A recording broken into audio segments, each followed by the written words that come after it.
the way how you are, the way how you see the world, the way how you may be reacting to people can be a superpower.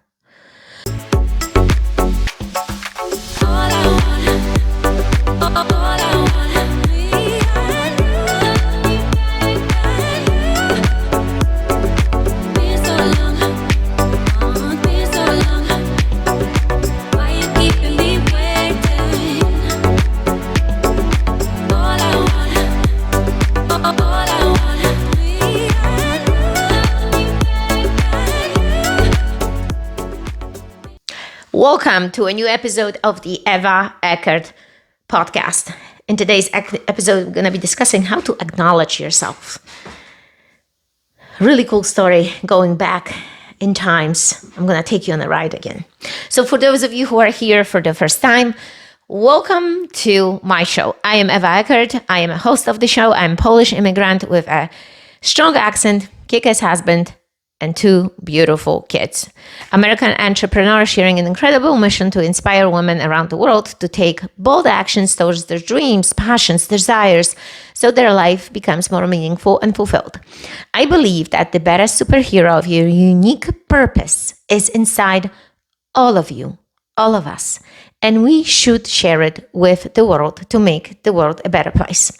I hope that this podcast will help you finally discover the power of self-belief and self-motivation so you can finally stop making the excuses and create the life you truly desire and deserve by being the upgraded version of you.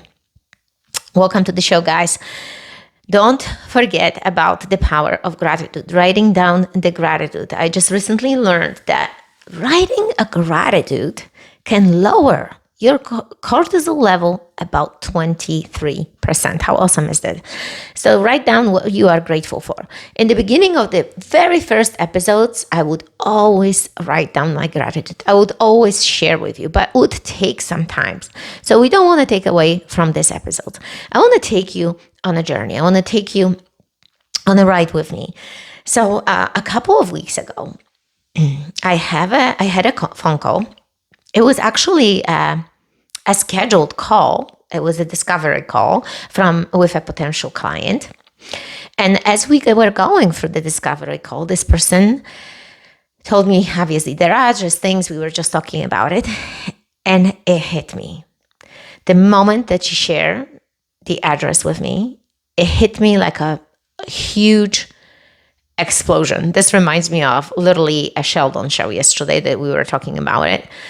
It was the same thing. If like camera would be coming at my face, close and back again, that was me. That was me. That was like, do you have sometimes the moment that somebody tells you news or a story and it just hits you?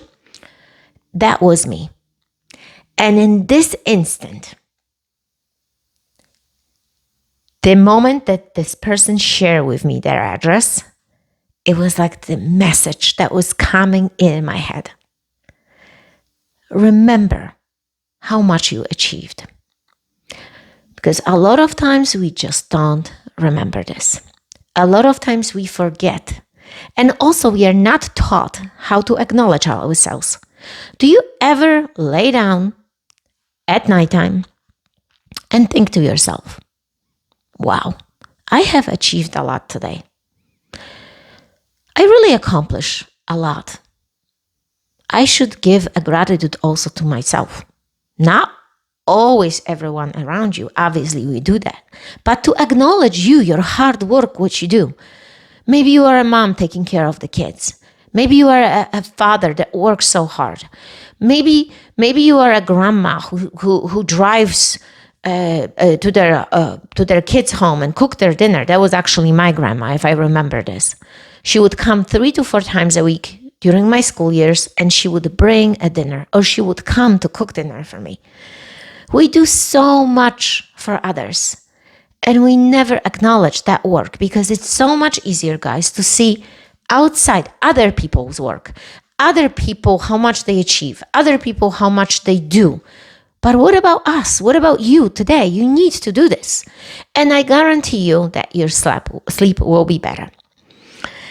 So when this person shared this address, and this is a specific address, the address was exactly when I first landed in America. That was exactly the town, the street.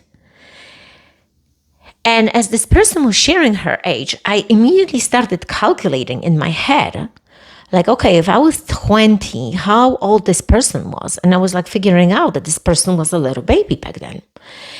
And I'm like, oh my goodness, maybe I did even babysit this person. But we didn't go that far because obviously we had to cover the other things and I wanted to leave this for further calls.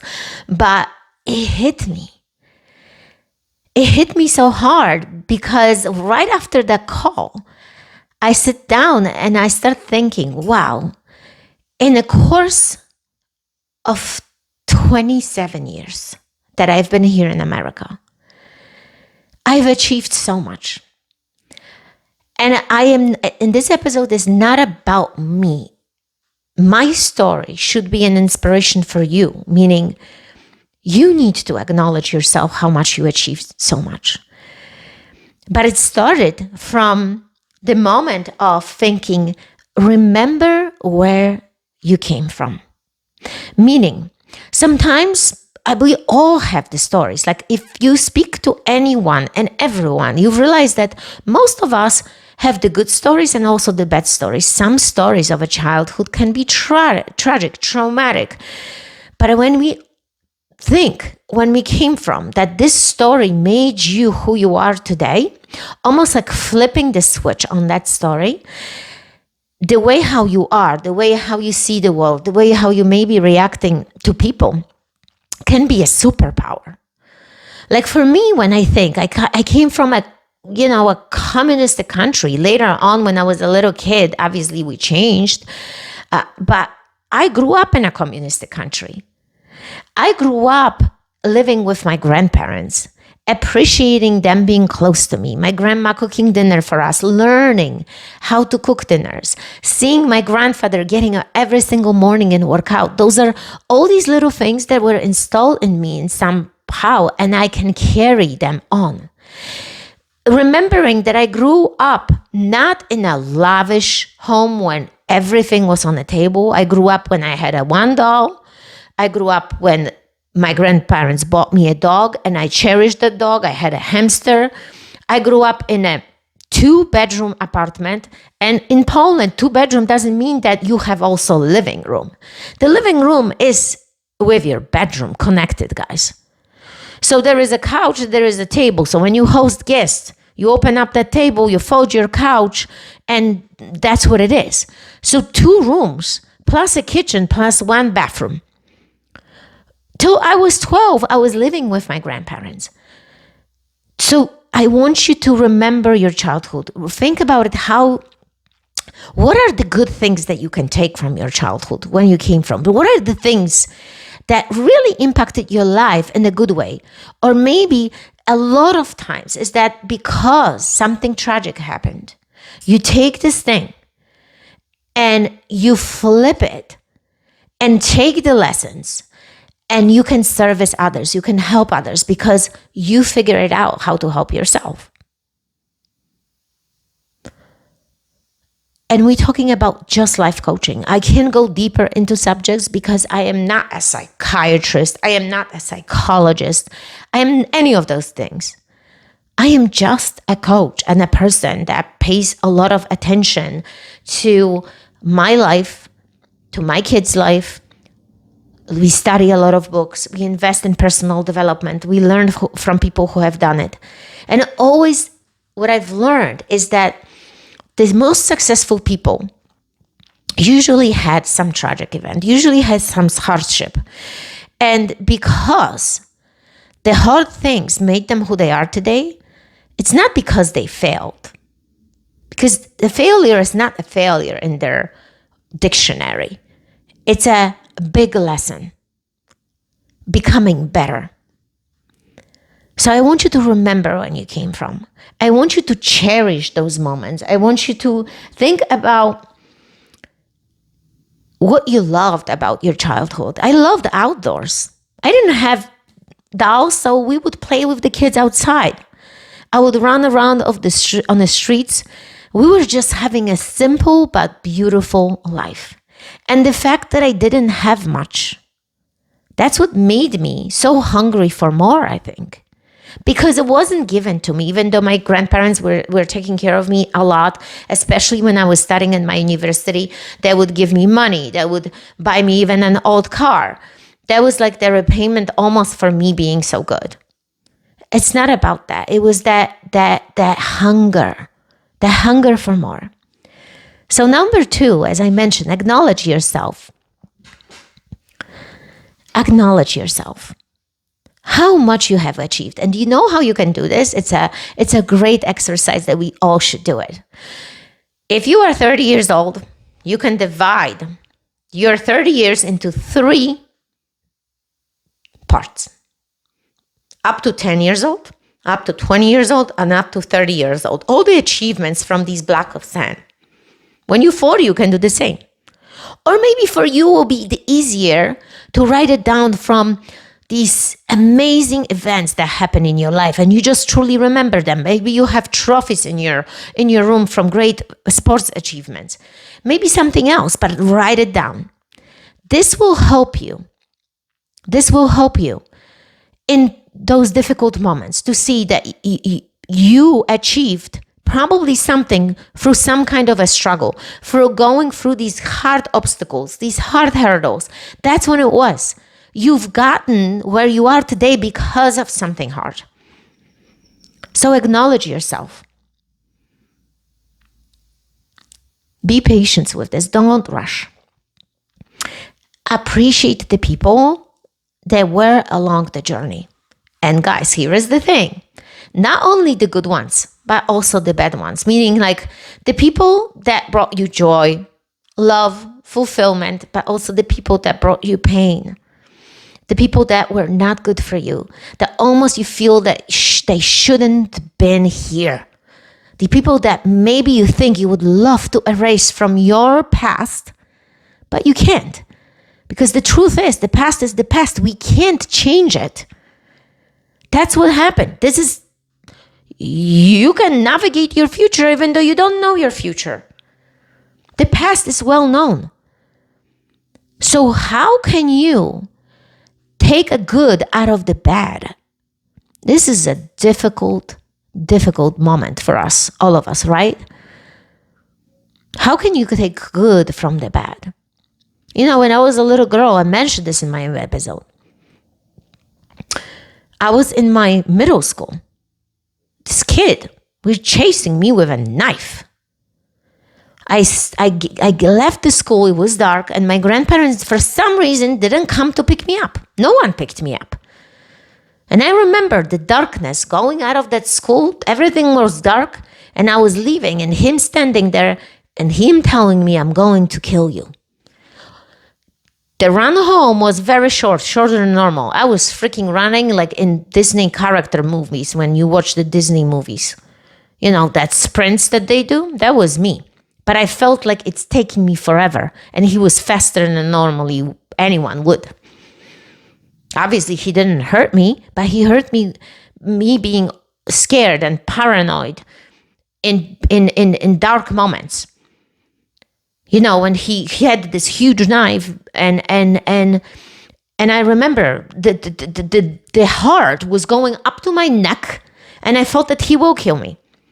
When I stood in front of the house, when we were living, there was an apartment, we were living on the 3rd floor. I was only like 8-9 years old, a young kid.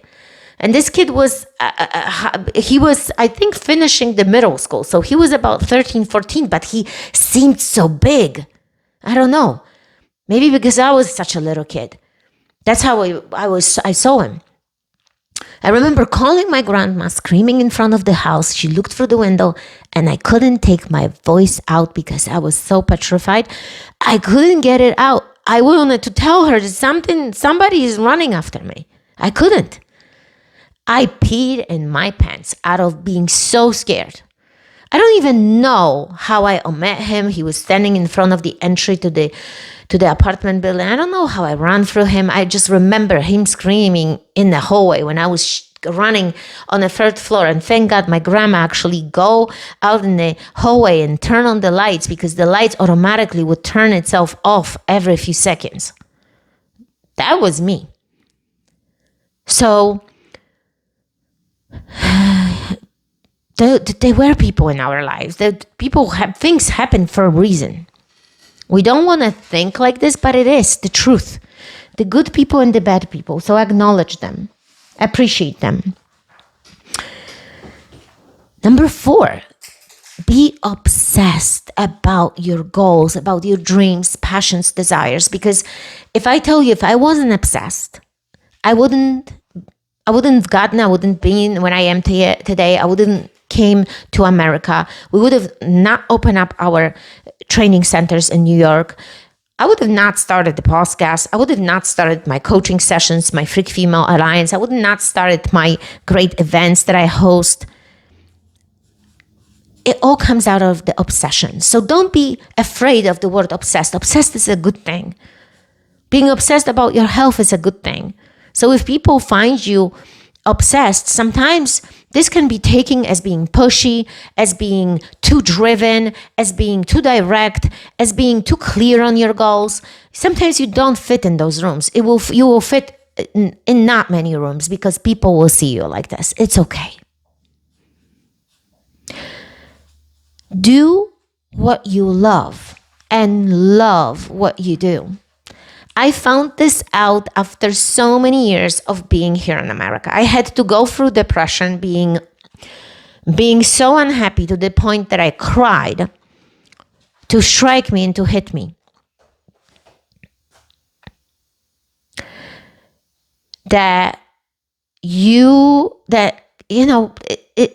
It's just when I think about it, that it was thank God that this happened, because if I didn't do it, if I didn't go through this, I would have not been able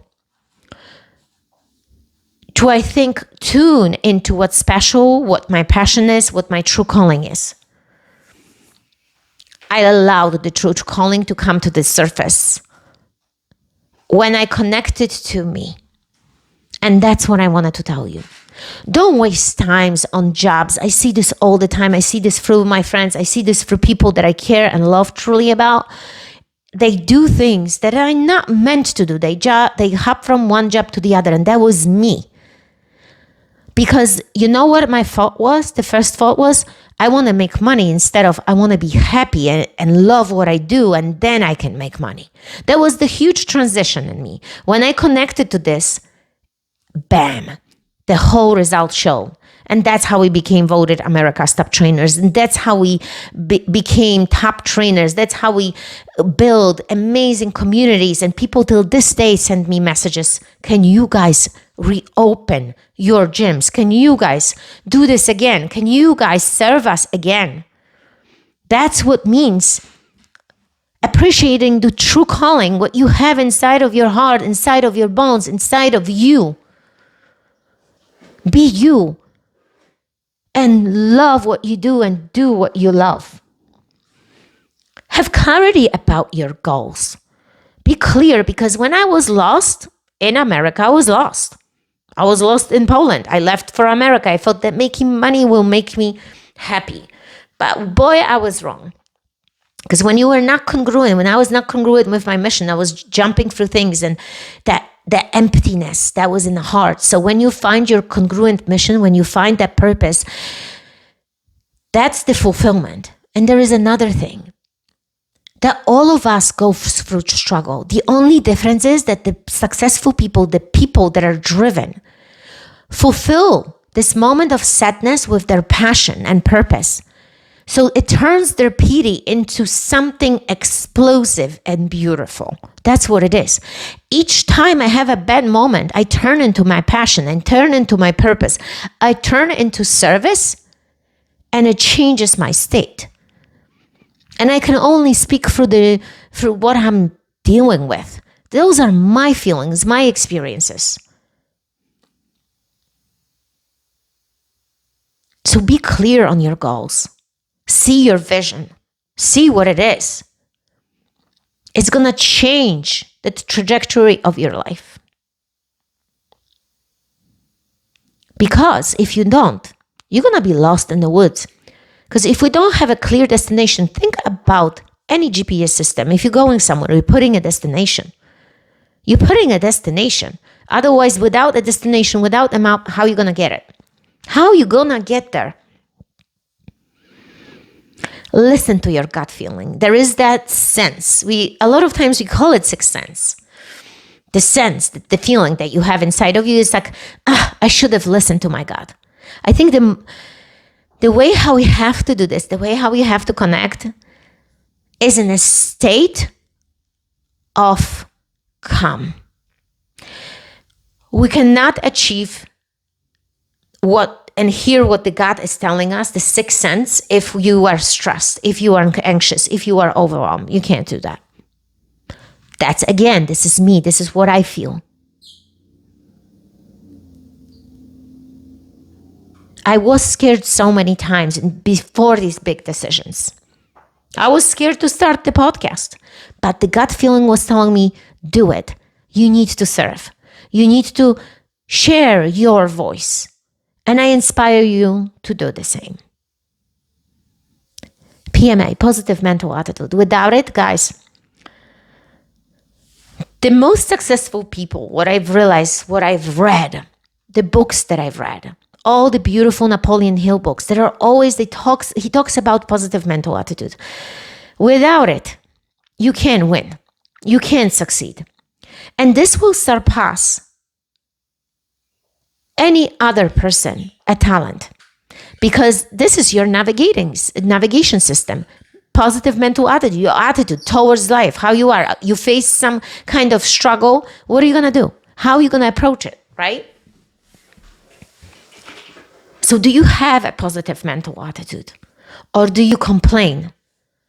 Or do you approach everything with negative mindset? Everything is bad. Everything is horrible. Everything is just always sad. You need to answer those. And I have a whole list in front of me because I don't want to forget anything. And it's okay, guys. Dream more. Think bigger. Think like there is no end. Because a lot of times we think, oh gosh, how can I think that big? This is overwhelming. Why not? The universe is endless. There is no end to it. How can we even comprehend this? So why would we put an end on our goals?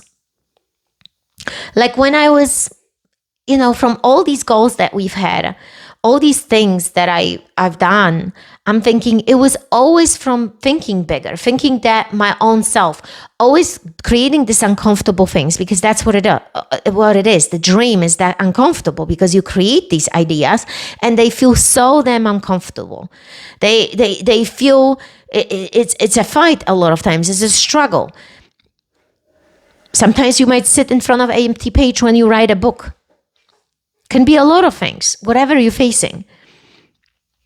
But allow yourself to dream big and don't cut yourself short. We can all achieve great things. To have faith, because I believe that without faith, without belief, it's going to be so hard to cross these hurdles, cross these obstacles when the times get hard. Because they will get hard. Because if I tell you that things don't get hard, that's completely a lie. And things will get hard. I think every level has its own obstacles. Every level. Because again, it's that universe asking you, do you deserve this? If you've done your work, you will get better. You will do. The universe is going to bring you more. Because you don't get it because you didn't deserve it. You probably didn't work hard enough. So just have faith that there is more. That's it. It's an abundance.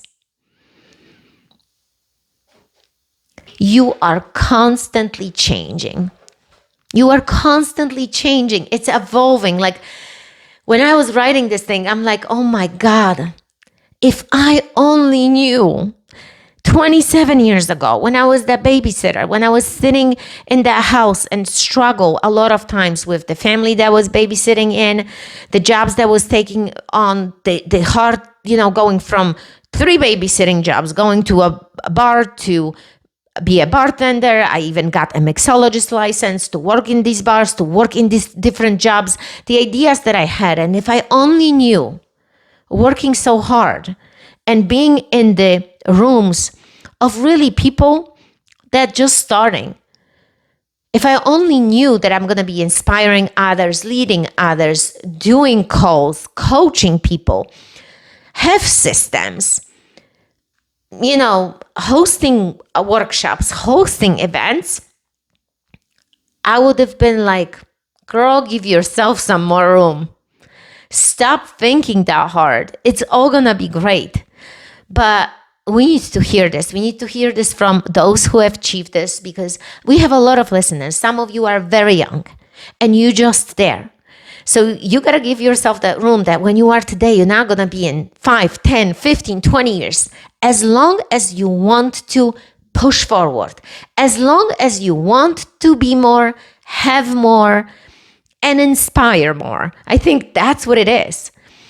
And the whole idea is of servicing others. When you find the problem and you start the service, the world is changing.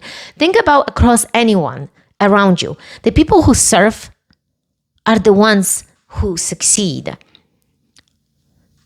So remember, today is not going to be your tomorrow. Tomorrow can be a better day. Tomorrow can be more inspiring.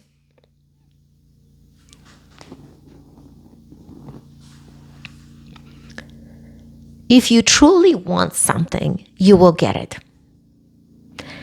Because I wanted, because I dreamed, because I connected, because I believe in people, I believe in myself, I allowed the stepping stones. I allowed myself to climb the mountain. And I think you need to allow yourself to do this too. Allow yourself and know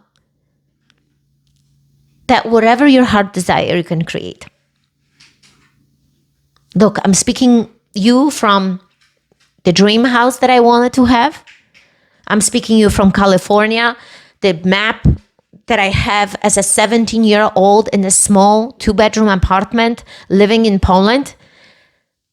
I did not know that was the vision board. I had no clue that putting a map, creating an email that will give me enough inspiration, that seeing 90210 show gives me enough inspiration to be so driven, so obsessed, that I want something so big that wasn't so unachievable. It was so crazy for me that I hop over the ocean from a small country to come to a big country on my own. Did I have people to help me? Absolutely. And that's why I mentioned them. Appreciate them. Because a lot of times we don't appreciate those people. So appreciate the people that are around you. They're there for a reason. They're there to help you. They're sometimes to sabotage you, but they're there to give you a lesson. So guys, thank you again for your time watching, sharing, liking, giving comments to this episode. Don't forget that I have an event on April 26 and 27. It's a women's only event. The link is beneath this great episode. And I want you here. I want you to go through these breakthroughs. I want you to rediscover yourself and be connected with other incredible women who came in scared, just like you, but it changed their life. So make sure that you're registering for the event in California, April 26 and 27. And remember, the superhero is within you. You just need to rediscover it. May your discipline and energy be unstoppable. May your curiosity be endless. May your enthusiasm be infectious. And your ideas shine through the projects and creations to others. Universe is here for you. I make difference in the universe. Now the universe is expecting you. No excuses.